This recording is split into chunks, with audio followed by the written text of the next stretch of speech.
Hey, I'm Joy from Joy the Bookkeeper, and I work to protect business owners' profits. I'm the profit protector. This channel is about teaching business owners the accounting basics that actually impact your bottom line. No fluff, just what you need to know. If you own a business or manage finances, you need to understand adjusting entries. Most people don't talk about this, but without these adjustments, your financial statements are lying to you. You could think you're profitable when you're not, or miss expenses that are eating into your cash. Today, I'm breaking down 5 types of adjusting entries every business owner should know. Let's get into it. 5 types of adjusting entries every business owner should know. So let's say your business used $450 of electricity in October, but you won't get the bill until November. Here's what most business owners miss. Your company used $450 of electricity throughout October.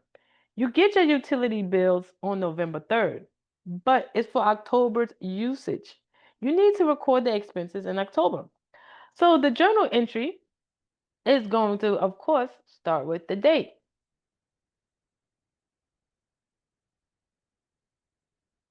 And then you'll have utilities expense for $450. That's going to be debited. You have your utilities payable for $450. That's going to be credited. To record October's utilities used but not billed yet. Without this adjustment, your October's profit and loss statement looks $450 higher than it really is.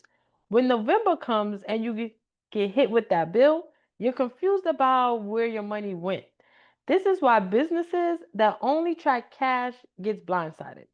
We consume the resources in October, so it belongs in October expenses, even though we haven't received the bill yet.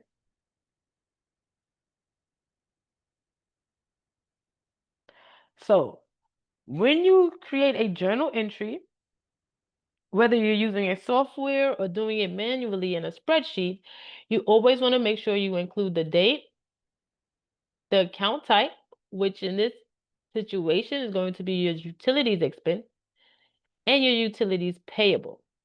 Debits always have to equal credits, so we know you used $450. It's going to be debited as an expense. It's payable because you have not paid it yet for $450. Now, this one I know is big for most business owners, especially if you have employees or even if you pay yourself on the books. This is very important.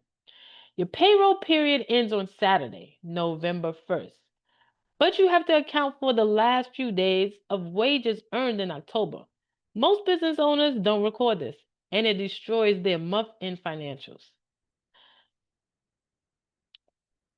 The payroll period ends Saturday, November 1st, and you'll pay employees on November 5th. But your team earned $3,500 in wages during the last days of October. Let's say October 27th through the 31st. Those wages were earned in October, but won't be paid until November. That's how it goes, right? So we have to make an adjusting journal entry. Of course, we include the date. Then we have the wages expense, which is going to be the $3,500. Then we have the wages payable, which is going to be $3,500. And we're going to record this to record wages earned but not yet paid for October 26th to the 31st. Now, those employees worked in October, that labor expense belongs in October, not November. Without this adjustment, your October looks more profitable than it really is, and November looks worse. This is critical for month end and year end tax planning. If you don't accrue October's payroll, you're overstating your profit and potentially overpaying taxes. Plus, if you're trying to get a loan or sell your business, you need accurate monthly expenses.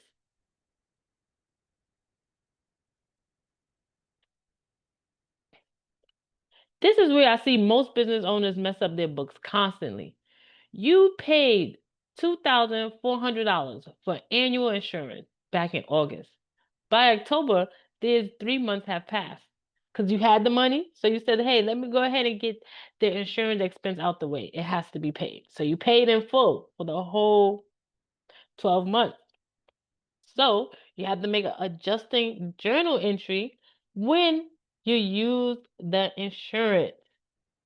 So we're going to start with the date, October 31st, your insurance expense. Because we know you used it for how many months we're accounting for? The 3 months, which is going to be $600. Then we have the prepaid insurance because you paid it in advance. Yes. So you have to credit $600 because that's the amount that has been used. That's $2,400 isn't a one-time August expense. It's 12 months of coverage. Each month you need to recognize $200 as an expense.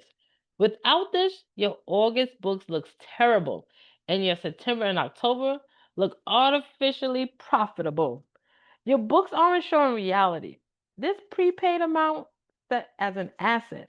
And now we're moving the used portion to the expense. And we're doing this to record 3 months of insurance used.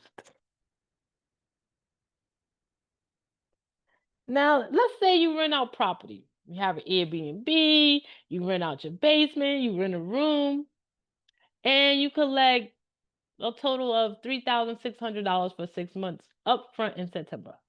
That cash is in your account, but you haven't actually earned it yet. So, on September 1st, your company received the $3,600 for 6 months rent in advance. By October 31st, 2 months have been earned, September and October. So we're going to make the adjusting journal entry. Of course, again, we always start with the date, October 31st. So October 31st, we have unearned rent revenue for $1,200. And then we have rent revenue for $1,200 to record 2 months rent earned because the person gave you $3,600.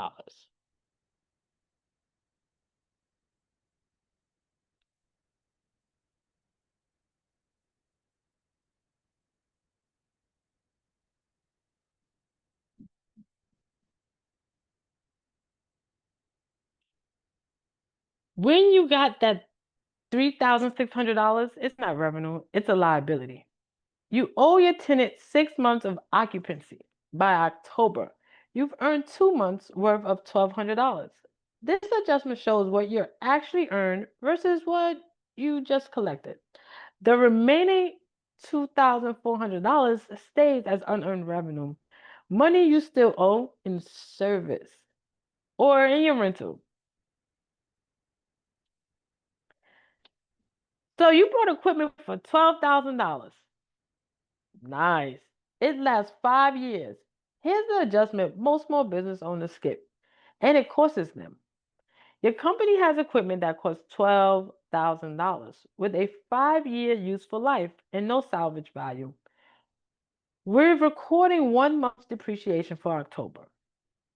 So, of course, we're going to start with the date, October 31st, and we're going to include a depreciation expense of the $200.